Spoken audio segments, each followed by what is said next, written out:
ஒருவேளை விஜய், காங்கிரஸ், விடுதலை சிறுத்தைகள், கம்யூனிஸ்ட் கட்சிகள் சேருமானால் அந்த அணி பவர்ஃபுல் அணியாக இருக்கும். திமுக, அதிமுகவுக்கு நிகரான அணியாக இருக்கும். அதை அலட்சியம் செய்ய முடியாது. வாக்காளர்கள் புதிய சக்தியாக அந்த அணியை பார்ப்பதற்கும் வாய்ப்பு கிடைக்கும். ஆனால் மக்கள் நல கூட்டணி அப்படிங்கிற அந்த விஷயத்துல பாஜகவுக்கு இதில் பலன் இருக்கிறதோ அப்படிங்கிற ஒரு ஃபார்முலா இருக்கு இல்லையா? அந்த ஃபார்முலா ஏற்கனவே 2016 தேர்தலில் இது மாதிரி அமைச்சதுன்றது கடைசியில் அதிமுகவினுடைய வெற்றிக்கே வழிவகுத்தது. ஜெயலலிதா அவர்கள் போட்ட பிளான் தான் அப்படின்றதான் பேசப்பட்டது இல்லையா? அதே போலதான் இப்போ இங்க பாஜக பண்ணுது இல்ல. கூட்டணி ஆட்சியை மக்கள் ஏற்க மாட்டார்கள் என்று சொல்லுவது பித்தலாட்டத்தனமான வேலை. கூட்டணி கட்சிகளுக்கு மந்திரி சபையில் இடம் கொடுக்க இவர்களுக்கு மனம் இல்லையே தவிர மக்கள் ஏற்க மாட்டார்கள் என்பது அல்ல. அப்படி எந்த ஒரு முடிவும் தமிழக அரசியலில் இதுவரை வரவில்லை. கம்யூனிஸ்ட் கட்சிகள், பெரிய யோக்கிய மாதிரி பேசுகிற கட்சிகள் 15 கோடியும் 25 கோடியும் வாங்கி அவமானப்பட்டு அசிங்கப்பட்டு பொதுவெளியில் நின்றார்கள். அவர் எதற்காக நான் இதை சொல்லுகிறேன் என்றால், மீண்டும் அதே மாதிரி பேரஸ்திரத்தை திமுக ஏவி கூட்டணி கட்சிகளை தக்க வைத்துக் கொள்ள படாத பாடுபடும். இடதுசாரிகளும் சரி, திருமாவும் செய்வது மைனாரிட்டி தாஜா அரசியல். மைனாரிட்டி தாஜா அரசியல் செய்கிற நீங்கள் ஊழலுக்கு ஏன் ஒத்து ஊதுகிறீர்கள்? கண்ணுக்கு தெரியாமல் நாள்தோறும் சாராயத்தில் பெரும் பணத்தை ஆளுங்கட்சியாக இருக்கும் போது எந்த கட்சி இருக்கிறதோ அது சம்பாதிக்கிறது என்று கம்யூனிஸ்டுக்கும் பிசிகாவுக்கும் தெரியாதா? வேங்கவேல் பிரச்சனைக்கு சிபிஐ விசாரணை போட வேண்டும் என்ற கோரிக்கையை நீங்கள் வலுவாக ஆதரிக்கவில்லை. இங்கே இருக்கக்கூடிய ஒரு அரசாங்கம் போலி குற்றவாளிகளை நிறுத்தியதை வலுவாக கண்டிக்க உங்களுக்கு திராணி இல்லை. எங்கே இருக்கிறது உங்கள் தெம்பு? சிறுத்தைகள் என்று பெயரில் வைத்துக் கொண்டால் போதுமா? செயல்பாட்டில் இருக்கிறதா? ஆகவே மாற்று அரசியலை ஏற்க மக்கள் தயாராக இருக்கிறார்கள். 2 கழகங்களிடமும் மண்டியிடுகிற கட்சிகள் தான் தயாராக இல்லை.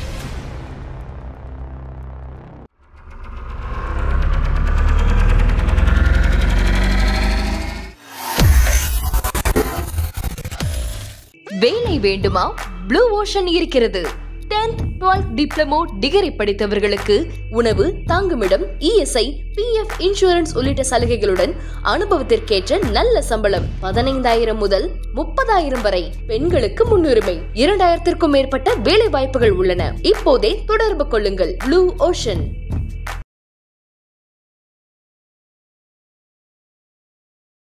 ஐத்தமிழ் நேயர்கள் அனைவருக்கும் அன்பு வணக்கம். இன்றைய சிறப்பு நேர்காணலில் நம்மோடு இணைந்திருக்கிறார் மூத்த பத்திரிகையாளர் திரு துக்ளக் ரமேஷ் அவர்கள். அவரிடம் தற்போது பேசுபொருளாக இருக்கிற சில முக்கியமான அரசியல் நிகழ்வுகள் குறித்து பேசலாம். வணக்கம் சார். வணக்கம். நேற்று செய்தித்தாளில் வந்த ஒரு விஷயம், அது இன்றும் கூட தொடர்கிறது செய்திகளாக. என்ன ஒரு விஷயம் அப்படின்னா, விஜய் அவர்களுடைய தலைமையில், தாவேகா அவர்களுடைய தலைமையில் ஒரு 3வது அணி அமைய வாய்ப்பு இருக்கிறது. ஏற்கனவே அமைந்த மக்கள் நல கூட்டணி போல தற்போது மீண்டும் ஒரு மக்கள் நல கூட்டணி அமையலாம் அப்படிங்கிறது போன்றான செய்திகள் வெளியாகிட்டு இருக்கு. பின்னணியில் இதற்கான நகர்வுகள் நடப்பதன் அடிப்படையிலையும் ஒரு சர்வே எடுக்கப்பட்டதன் அடிப்படையில் தான் எந்த நகர்வுகள் நடந்துகிட்டு இருக்கு அப்படிங்கிற பாயிண்டை பேஸ் பண்ணியும் இந்த தகவல்கள் வருது இல்லையா? தற்போதைய அரசியல் சூழலுக்கு, குறிப்பாக 2026 தேர்தலுக்கு அப்படிப்பட்ட ஒரு கூட்டணி அமைய வாய்ப்பு இருக்கிறதா? முதல்ல 3வது அணி அமைவது தமிழக அரசியலுக்கு நல்லது. ஆனால் வாய்ப்பு இருக்கிறதா என்று கேட்டீர்களா என்றால் அது ஒரு மிகப்பெரிய கேள்விக்குறிதான். தமிழக அரசியலில் ஒரு 3வது வலுவான அணி அமைவது என்பது தமிழக அரசியலை கூட்டணி ஆட்சியை நோக்கி நகர்த்தி செல்லும் என்பது என்னுடைய பார்வை. அவ்வாறான ஒரு கூட்டணி ஆட்சி அமைவது ஒரு பரஸ்பர நம்பிக்கை மட்டுமல்ல, மியூச்சுவல் ட்ரஸ்ட் மட்டுமல்ல, ஒரு மியூச்சுவல் ரெஸ்பான்சிபிலிட்டி. ஒரு கட்சி தவறு செய்தால், அமைச்சரவையில் இருக்கக்கூடிய ஒரு கட்சி தவறு செய்தால் அந்த கட்சியோடு சேர்ந்து இருக்கக்கூடிய பிற கட்சிகளும் அதற்கு பொறுப்பேற்க வேண்டிய நிலைமை ஏற்படும்.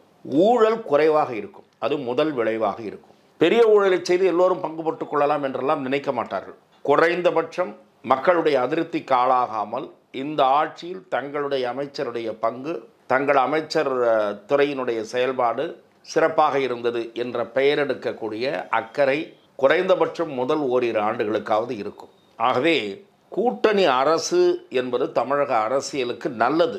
ஆனால் 2 பெரிய கட்சிகளும், பிரதான கட்சிகளும், அதிமுகவாக இருந்தாலும் சரி, திமுகவாக இருந்தாலும் சரி, அப்படிப்பட்ட ஒரு மாற்றம் வருவதற்கு அனுமதிக்காது, விரும்பாது. இவர்கள் மாறி மாறி கொள்ளையடிக்க வேண்டும் என்பதிலே தான் அக்கறையோடு இருக்கிறார்களே தவிர மாற்று அரசியலை மறுப்பதற்கான காரணம் அதுதானா? அதுதான் முக்கியமான காரணம். எதுக்கு அடுத்த கட்சிக்கு இடம் கொடுத்துக்கிட்டு அந்த மந்திரி ஒரு சுயமாக செயல்படுறதுக்கு நம்ம எப்படி அலோவ் பண்ணுறது?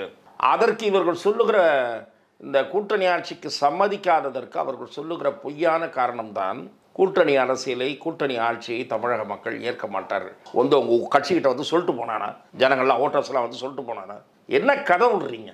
இல்ல இதுக்கு என்ன உதாரணம் சொல்றாங்க? அதான் செம்மலை அவர்கள் வந்து இது தொடர்பா ஒரு பேட்டி கொடுத்திருக்கிறாரு. கூட்டணி ஆட்சிங்கிற முழக்கத்தோட போய் மக்களை சந்திச்சா கண்டிப்பாக மக்கள் நம்மளை நிராகரிச்சிருவாங்க. இல்லை, அது வந்து ஏற்க முடியாத கூற்று, பொய்யான கூற்று. எக்ஸாம்பிளும் சொல்றாங்கல்ல. இல்ல, நான் அதான் சொல்றேன். இதே மாதிரி தான் நீங்கள் எந்த கேள்விக்கு வருகிறீர்கள் என்று தெரிந்துதான் நான் சொல்றேன். 1980 திமுகவும் காங்கிரசும் சமபங்கு இடங்களை பகிர்ந்து கொண்டு தேர்தலில் போட்டியிட்ட போது மக்கள் அதை ஏற்கவில்லை. ஆகவே கூட்டணி ஆட்சி மக்கள் நிராகரிக்கிறார்கள் என்று சொல்லுகிற யாராக இருந்தாலும் அபத்தமாக பேசுகிறார்கள் அல்லது தெரிந்தே திசை திருப்புகிற வேலையை செய்கிறார்கள் என்றுதான் நான் கூறுவேன். 1980 சட்டசபை தேர்தலில் ஏன் திமுக காங்கிரஸ் கூட்டணியை மக்கள் நிராகரித்தார்கள்? கூட்டணி ஆட்சி வந்துவிடும் என்பதுதான் காரணமா? பித்தலாட்டத்தனமான பேச்சு அது.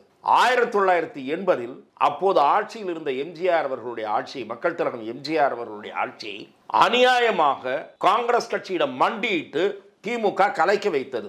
1977 ஆட்சி பொறுப்பேற்ற எம்ஜிஆர் அவர்களுடைய ஆட்சி 1982 வரை நீடித்திருக்க வேண்டும். அந்த ஆட்சி நீடிக்காததற்கு திராவிட முன்னேற்ற கழகம் தான் காரணம்.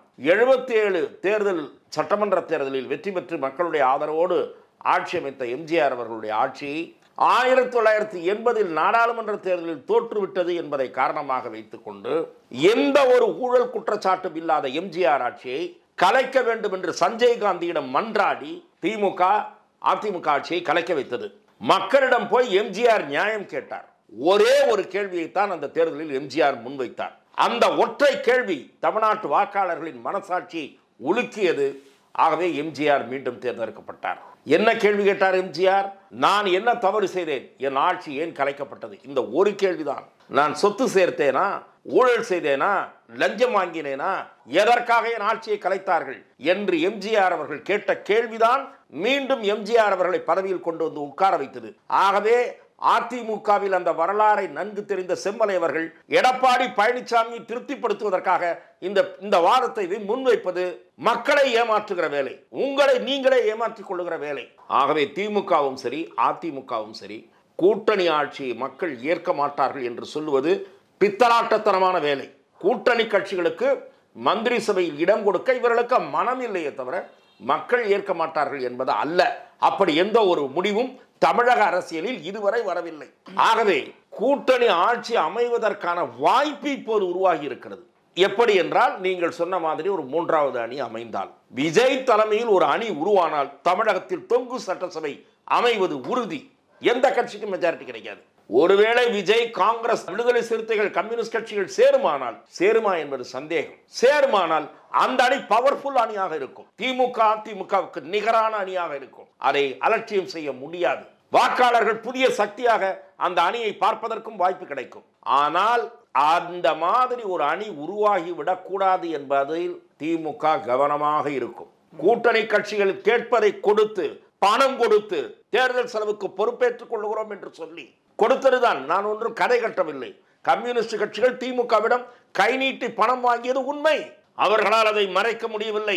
அதற்கு அவர்கள் விளக்கம் கொடுப்பதற்குள் படாத பாடுபட்டார்கள் கம்யூனிஸ்ட் கட்சிகள் பெரிய யோக்கிய மாதிரி பேசுகிற கட்சிகள் 15 கோடியும் 25 கோடியும் வாங்கி அவமானப்பட்டு அசிங்கப்பட்டு பொதுவெளியில் நின்றார்கள். ஆகவே எதற்காக நான் இதை சொல்லுகிறேன் என்றால், மீண்டும் அதே மாதிரி பேர அஸ்திரத்தை திமுக ஏவி கூட்டணி கட்சிகளை தக்க வைத்துக் கொள்ள படாத பாடுபடும். இப்போது விடுதலை சிறுத்தையோ கம்யூனிஸ்ட் கட்சிகளோ திமுகவை மிரட்டுவதற்கு விஜய் உதவுவார். ஆனால் அவர்கள் மனசாட்சியுடன் செயல்படுவதானால் திமுகவும் வேண்டாம், ஊழல் அதிமுகவும் வேண்டாம் என்றுதான் நீங்கள் முன்பே சொன்னீர்கள். மக்கள் நல கூட்டணி உருவாக்கும் போது என்ன சொன்னார்கள்? 2 கட்சிகளும் மாறி மாறி ஊழல் செய்த கட்சிகள் சொன்னார்களா இல்லையா? இதே வைகோ, பிரேமலதா அவர்கள், திரு விஜயகாந்த் அப்போது இருந்தார். கம்யூனிஸ்ட் கட்சிகள் சொன்னார்களா இல்லையா? மக்கள் நல கூட்டணி உருவாயிற்று. அதே போல இப்போது ஊழல் ஒழிய வேண்டும் என்பதுதான் நோக்கமாக இருந்தால், ஒன்று பாரதிய ஜனதா உருவாக்குகிற அணி, அந்த அணியில் இவர்கள் சேரமாட்டார்கள், இடதுசாரிகள் சேரமாட்டார்கள். இவர்கள் ஒரு தத்துவார்த்த நிலைப்பாடெல்லாம் சொல்லுகிறார்கள். மதச்சார்பின்மை என்று சொல்லிக்கொண்டு இன்னொரு மதத்துக்கு ஜால்ரா, அந்த மதத்தின் ஓட்டை எப்படி பெறுவது என்பதுதான் இவர்களுக்கு சிந்தனை. இடதுசாரிகளும் சரி திருமாவும் செய்வது மைனாரிட்டி தாஜா அரசியல். சரி, ஒழிந்து போங்கள். மைனாரிட்டி தாஜா அரசியல் செய்கிற நீங்கள் ஊழலுக்கு ஏன் ஒத்து ஊதுகிறீர்கள்? டாஸ்மாகில் 1000 கோடி முறைகேடு என்பது கண்ணுக்கு தெரிந்து அமலாக்கத்துறை சொல்லுகிற கணக்கு. கண்ணுக்கு தெரியாமல் நாள்தோறும் சாராயத்தில் பெரும் பணத்தை ஆளுங்கட்சியாக இருக்கும் போது எந்த கட்சி இருக்கிறதோ அது சம்பாதிக்கிறது என்று கம்யூனிஸ்டுக்கும் பிசிகாவுக்கும் தெரியாதா? ராமதாஸ் ஒருவர்தான் மதுக்கடைகளை மூட வேண்டும் என்று பல ஆண்டுகளாக குரல் கொடுத்து வருகிறார். ஆகவே சாராய ஊழலில் திளைத்திருக்கக்கூடியவர்களோடு கூட்டணி வைத்திருக்கிறீர்களே, ஏன் அந்த கூட்டணியில் இருந்து வெளியே வர மறுக்கிறீர்கள்?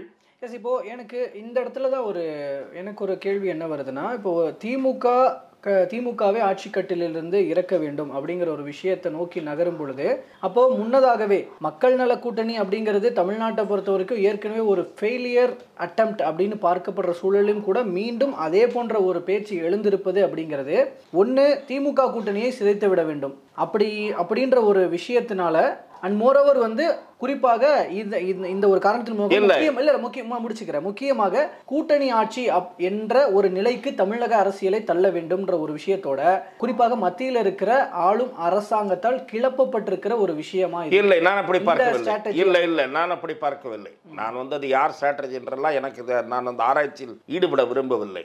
நான் சொல்வது உங்களுடைய ஒரு வாதத்தை நான் நிராகரிக்கிறேன். என்ன வாதம்னா, மக்களோட கூட்டணி ஃபெயிலியர். என்ன ஃபெயிலியர்? நம்பிக்கை ஊட்டக்கூடிய ஒருவர் வர வேண்டும். நம்பிக்கை ஊட்டக்கூடியவராக வந்தவர் விஜயகாந்த். ஆனால் அவர் அந்த நிலையை தொடரவில்லை. அதிமுகவோடு கூட்டணி போனார். திரும்பவும் வெளியே வந்த பிறகு அதிமுகவோடு போயிட்டு அவர் வந்த பிறகு அந்த நம்பிக்கை குறைந்தது. இரண்டாவது, அந்த கூட்டணிக்குள் குழப்பம் ஏற்பட்டது. கூட்டணியில இணைந்த வைகோ தேர்தலிலேயே போட்டியிடவில்லை. அப்படியானால் எப்படி அந்த நம்பிக்கை வரும்? வெற்றி பெறுகிற நம்பிக்கை வரும்? அதை ஒரு காரணமாக சொன்னார்கள். வைகோ போட்டியிடாதது பெரும் தவறு சொன்னார்கள் அந்த கூட்டணியில் இருந்தவர்களே. எதற்காக நான் சொல்லுகிறேன் என்றால், நம்பிக்கை ஊட்டக்கூடிய பாப்புலர் பர்சன் வர வேண்டும். நம்பிக்கை ஊட்டக்கூடிய பாப்புலர் பர்சன் 2 பேர் ஆல்டர்னேட்டிவ் பாலிடிக்ஸுக்கு இன்றைக்கு தமிழக அரசியல் இருக்கிறார்கள் என்றால், ஒருவர் அண்ணாமலை, இன்னொரு விஜய். இந்த 2 பேர் தான் மக்கள் மத்தியில் கவரக்கூடிய தலைவர்களாக உருவாகி வருபவர்கள். விஜய்க்கு என்று ஒரு ஓட்டு சதவீதம், கணிசமான ஓட்டு இருக்கிறது. நான் 10 to 12% என்று கணக்கு போடுகிறேன். சில பேர் 15 முதல் 20% என்று கணக்கு போடுகிறார்கள். ஊடகவியலாளர்களே சில பேர் குறைந்தபட்சம் 15% விஜய் வாங்குவார் முதல் தேர்தலிலேயே என்று சொல்கிறார்கள். நான் 12% நிச்சயம் பெறுவார், 12க்கு கீழே போகாது என்று நினைக்கிறேன். ஆகவே மாற்று அரசியலை மக்கள் ஏற்க தயாராக இருக்கிறார்கள். ஆனால் 2 கழகங்களிடமும் கையேந்துகிற கட்சிகள் தயாராக இல்லை மாற்று அரசியலுக்கு.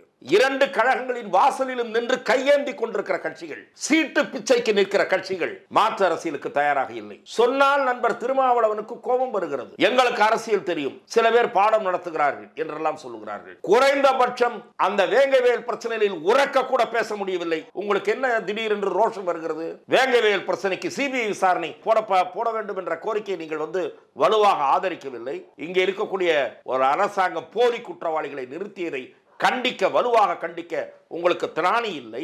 எங்கே இருக்கிறது உங்கள் தெம்பு? சிறுத்தைகள் என்று பெயரில் வைத்துக் கொண்டால் போதுமா? செயல்பாட்டில் இருக்கிறதா? ஆகவே மாற்று அரசியலை ஏற்க மக்கள் தயாராக இருக்கிறார்கள். 2 கழகங்களிடமும் மண்டியிடுகிற கட்சிகள் தான் தயாராக இல்லை. மாற்று அரசியல் தமிழகத்தில் உருவாவது, குறிப்பாக கூட்டணி ஆட்சி உருவாவது தமிழ்நாட்டுக்கு நல்லது என்பது என்னுடைய பார்வை. பாரதிய ஜனதா அந்த வாய்ப்பை தவறவிடுகிறது. இப்போது அதிமுகவிடம் வலியுறுத்துகிறது. அதிமுக அந்த அம்சத்தில் பிடிகொடுக்காமல் இருக்கிறது. அண்ணாமலை கூட்டணி ஆட்சி வேண்டும் என்றுதான் அவர் தலைவராக இருந்தவரை தொடர்ந்து வலியுறுத்தி கொண்டிருந்தார். திரு நயினார் நாகேந்திரன் அதே குரலில் பேச வேண்டும். பாரதிய ஜனதா மேலிடம் அதில் உறுதியாக இருக்க வேண்டும். அப்படியானால் தான் திமுக கூட்டணிக்கும் நெருக்கடி ஏற்படும். ஆகவே கூட்டணி ஆட்சி என்பதை நோக்கி தமிழக அரசியல் நகர்வது என்பது ஊழல் ஒழிக்கப்படுவதற்கு துவக்க புள்ளியாக அமையும். இதில் அந்த மக்கள் நல கூட்டணி அப்படிங்கிற அந்த விஷயத்தில் சொன்ன மாதிரி அது பாஜகவுக்கு இதில் பலன் இருக்கிறதோ அப்படிங்கிற ஒரு ஃபார்முலா இருக்கு இல்லையா? அந்த ஃபார்முலா ஏற்கனவே 2016 தேர்தலில் இது மாதிரி அமைச்சதுன்றது கடைசியில் அதிமுகவினுடைய வெற்றிக்கே வழிவகுத்தது. தேர்தலுக்கு முன்பாக அரசல் புரசலாகவும் பின்பாக ஊர்ஜிதப்படுத்திக்கிற வகையிலையும் அதிமுக வெற்றிக்கு பிறகு ஊர்ஜிதப்படுத்துகிற வகையிலையும் இது அதிமுகவினுடைய வேலை தான், பின்னாடி ஜெயலலிதா அவர்கள் போட்ட பிளான் தான் அப்படின்றதான் பேசப்பட்டது இல்லையா?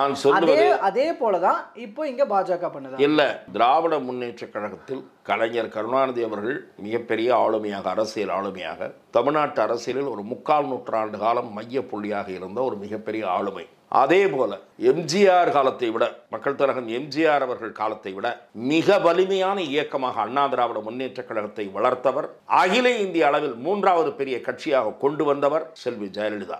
இவர்கள் 2 பேரும் அரசியல் களத்தில் இல்லாத நிலையில் திமுகவுக்கும் சரி அண்ணா திமுகவுக்கும் சரி பழைய வலிமை கிடையாது. திமுகவும் பழைய வாக்கு வங்கி வலிமையோடு இல்லை, அண்ணா திமுகவும் பழைய வாக்கு வங்கி வலிமையோடு இல்லை. வெற்றிகள் தொடர்ச்சியா இருக்கு. திமுகவுக்கும் கூட்டணி கட்சிகளால் தான் வெற்றி, அதிமுகவுக்கும் கூட்டணி கட்சிகளால் தான் வெற்றி. மைனஸ் கூட்டணி கட்சி. திமுகவுக்கும் கூட்டணி எதுவும் இல்லாமல் தனித்து நிற்கட்டும், அதிமுகவும் தனித்து நிற்கட்டும், பிற கட்சிகள் எந்த பக்கம் 3வது அணியின் பக்கம் போகட்டும், திமுகவும் அதிமுகவும் மெஜாரிட்டி பெற முடியாது. நீங்கள் அந்த உண்மையை மறைத்து விட்டு யார் தூண்டி விடுகிறார்கள், யார் செய்கிறார்கள் என்று பேசிக் கொண்டிருக்கிறீர்கள். 2 பேரும் பணபலத்தின் மூலம் கூட்டணிகளை கட்டமைக்கிறார்கள். பெரும் கட்சிகள் என்று சொல்லிக்கொண்டு, தங்களுக்கு அதிக வாக்கு வங்கி இருப்பதாக சொல்லிக்கொண்டு, அதிக வாக்கு வங்கி செல்வி ஜெயலலிதா காலம் போல திரு எடப்பாடி பழனிசாமி காலத்தில் இல்லை என்பதை நாடாளுமன்ற தேர்தல் நிரூபித்திருக்கிறது. 13 நாடாளுமன்ற தொகுதிகளில் அதிமுக 3வது இடத்திற்கு தள்ளப்பட்டு 7ஓ 8ஓ தொகுதிகளில் டெபாசிட் போயிருக்கிறது.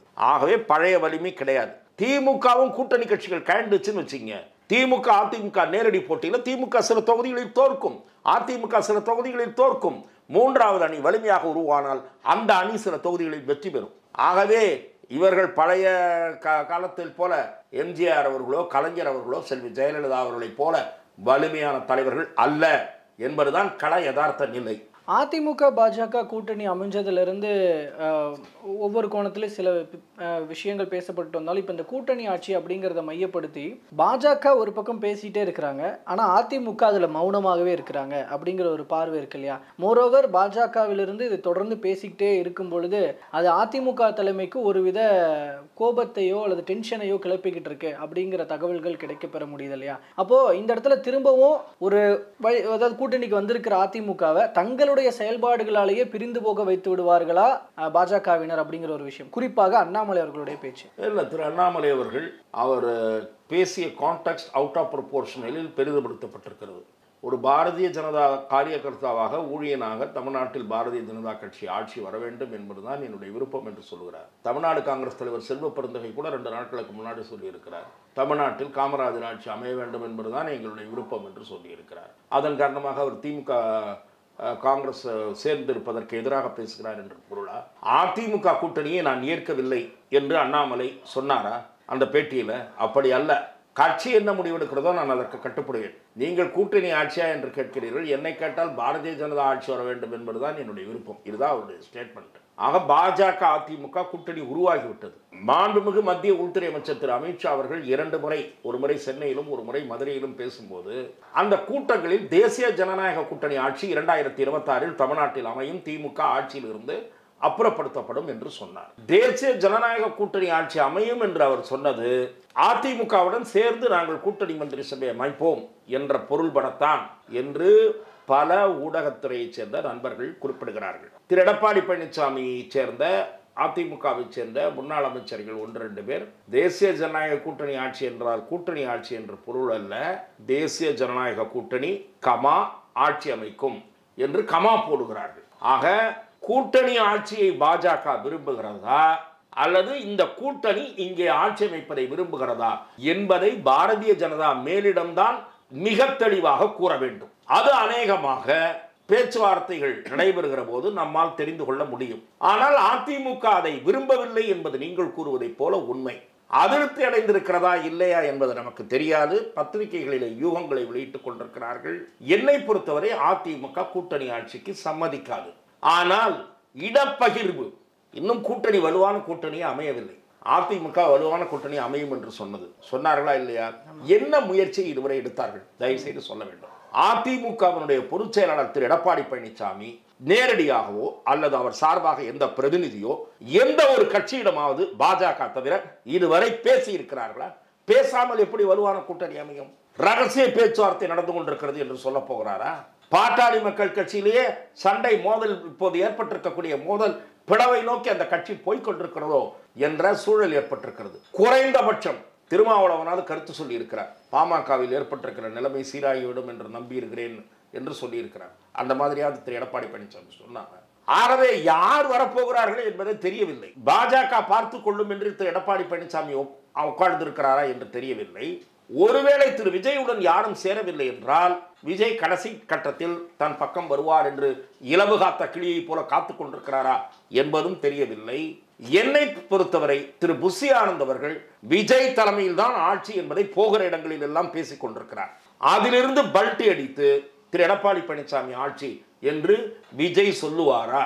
அது நடக்கக்கூடிய காரியமா என்பதில் எனக்கு சந்தேகம் இருக்கிறது. ஒருவேளை திரு விஜய் அவர்களை துணை முதலமைச்சராக ஏற்றுக்கொள்கிறோம் என்று அதிமுக சார்பில் ரகசிய பேச்சுவார்த்தை நடத்தப்படுமானால் கூட கூட்டணி ஆட்சியை நோக்கி தான் பேச்சு இருக்கும். ஏனென்றால் விஜய் 70-80 தொகுதிகளுக்கு குறைவாக வாங்க மாட்டார்.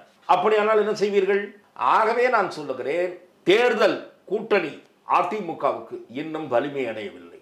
ஆனால் திமுகவுக்கு ஏற்கனவே இருக்கிற கூட்டணி கட்சிகளை திருப்திப்படுத்தி வைத்துக் கொள்ள முடியும் என்று நம்பிக்கை இருக்கிறது. திமுகவும் கூட்டணி விஷயத்தில் நெருக்கடி சந்தித்துக் கொண்டிருக்கிறது.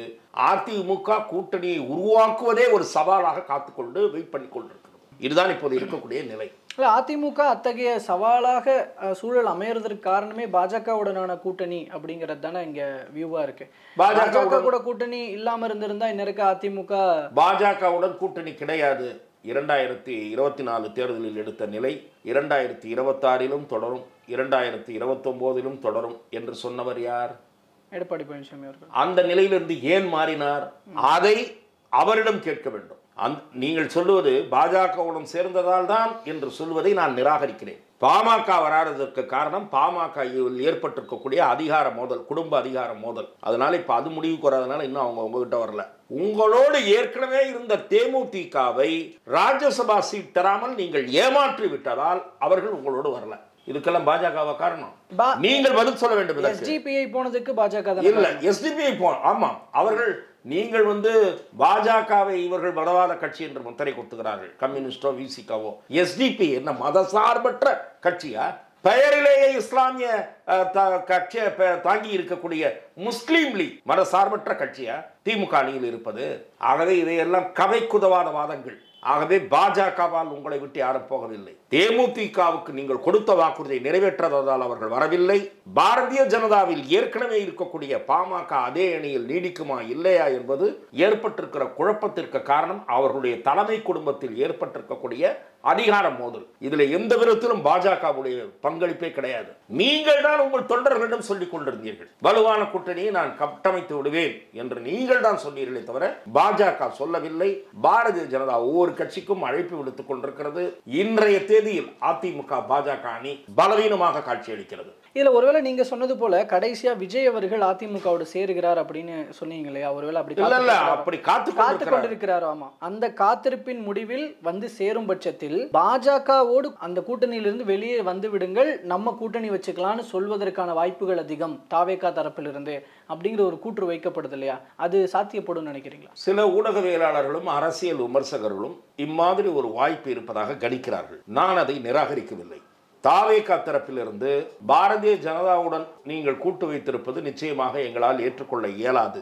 ஆகவே அது ஒரு தடையான அம்சமாக இருக்கும் என்று கூறப்பட்டால் பாரதிய ஜனதாவை உதறுவதற்கு திரு எடப்பாடி பழனிசாமி தயங்க மாட்டார் என்று சில ஊடகவியலாளர்களும் அரசியல் விமர்சகர்களும் நினைக்கிறார்கள். அந்த வாதத்தில் வலு இருக்கிறது என்றுதான் நானும் நம்புகிறேன். ஆனால் தாவேகா அப்படி ஒரு நிபந்தனை விதித்தாலும் கூடவே ஒரு நிபந்தனை விதிக்கும், எங்களுக்கு இவ்வளவு சீட்டு வேண்டும் என்பதில் உறுதியாக இருக்கும், துணை முதலமைச்சர் விஜய் என்பதில் உறுதியாக இருக்கும், கூட்டணி மந்திரி சபை என்பதில் உறுதியாக இருக்கும். அதையெல்லாம் ஏற்றுக்கொள்ள வேண்டும். விஜய் 90 சீட்டு கேட்கிறாருன்னு வைங்க, திரு எடப்பாடி பழனிசாமி ஏற்பாரா என்பது தெளிவுபடுத்தும். ஏற்கனவே அந்த மாதிரியான கணக்குகள் அதிகமான சீட்டுகள் கேட்டதனால தானே அந்த பேச்சுவார்த்தை தோல்வியில் முடிந்தது. அதிகமான சீட்டுகள் கேட்கல, அவங்க கேட்கவே இல்லை. இவங்க போனாங்க 40ன்னாங்க 50ன்னாங்க. இப்ப பேசுறதுக்கு ரெடியா இல்ல. நவம்பர்ல பேசிக்கலாம், டிசம்பர்ல பேசிக்கலாம். முதல் கட்ட சுற்றுப்பயணத்தை முடித்து விட்டுதான் கூட்டணியை பற்றியே சிந்திப்போம் என்று தாவேகா தரப்பில் கூறப்பட்டதாக நான் கேள்விப்பட்டேன். இவர்கள் நடத்தியது அதிகாரபூர்வமற்ற பேச்சுவார்த்தை. அந்த அதிகாரபூர்வமற்ற பேச்சுவார்த்தையின் போது திரு விஜய் இப்போது கூட்டணி பற்றி சிந்திப்பதாக இல்லை என்று தெளிவுபடுத்தப்பட்டது. இன்னொன்று, அப்போது முதல் இன்றைய தேதி வரை தாவேகாவுடைய நிலை விஜய் தான் முதலமைச்சர் பிளஸ் கூட்டணி மந்திரி சபை. தாவேகாவுடன் சேர்கிற கட்சிகளுக்கு கூட்டணியில் இடம். இன்றைய நிலை அப்படி என்றால் என்ன அர்த்தம்? அதிமுக வேண்டுமானால் தாவேகாவிடம் வரட்டும், விஜயை முதலமைச்சராக ஏற்றுக்கொண்டு வேட்பாளராக ஏற்றுக்கொண்டு அதிமுகவுக்கு மந்திரி சபையில் இடம் தருகிறோம். மக்கள் நலனுக்காக எத்தகைய சமரசமும் செய்து கொள்ள தயார்னு விஜய் ஸ்டேஜில் பேசினார்ல. மக்கள் நலனுக்காக எத்தகைய சமரசமும் செய்து கொள்ள தயார் அந்த சமரசத்துல இல்ல அதிமுக குறித்த கேள்விக்கு விஜய் பதிலளிக்கவில்லை, ஆடவர்ஜுனா பதிலளிக்கவில்லை, புசி ஆனந்த் பதிலளிக்கவில்லை. ஆனால் அவருக்கு ஆதரவாக தொலைக்காட்சி விவாதங்களில் பேசுகிற 1-2 பேர் திமுகவும் ஊழல் கட்சி தான், அதிமுகவும் ஊழல் கட்சி தான் என்று கூறியிருக்கிறார்கள். வீடியோ ஆதாரம் இருக்கிறது. அப்படியானால் ஊழல் கட்சியை மக்கள் நலனுக்காக அந்த தலைமையை விஜய் ஏற்றுக்கொள்வாரா என்ற கேள்வி பொதுவெளியில் பெரிதாக எழும். நீங்கள் தமிழகத்தில் மாற்று அரசியலை தருகிறேன், எங்களுடைய வழிகாட்டிகள் இவர்தான், அம்பேத்கர் தான், காமராஜ் தான், பெரியார் தான், அஞ்சலி அம்மாள் தான் என்று சொன்னவர் ஊழல் கட்சியோடு சமரசம் செய்து கொண்டு விட்டீர்களா என்ற கேள்வியை விஜய் எதிர்நோக்க வேண்டி வரும். அது ஒரு சிக்கலாக அவருக்கு இருக்கும். ஓகே, பொறுத்திருந்து பார்ப்போம் சார். பல்வேறு கருத்துக்களை தற்போது வரைக்கும் பகிர்ந்து கொண்டமைக்கு நன்றி. வாய்ப்புக்கு நன்றி.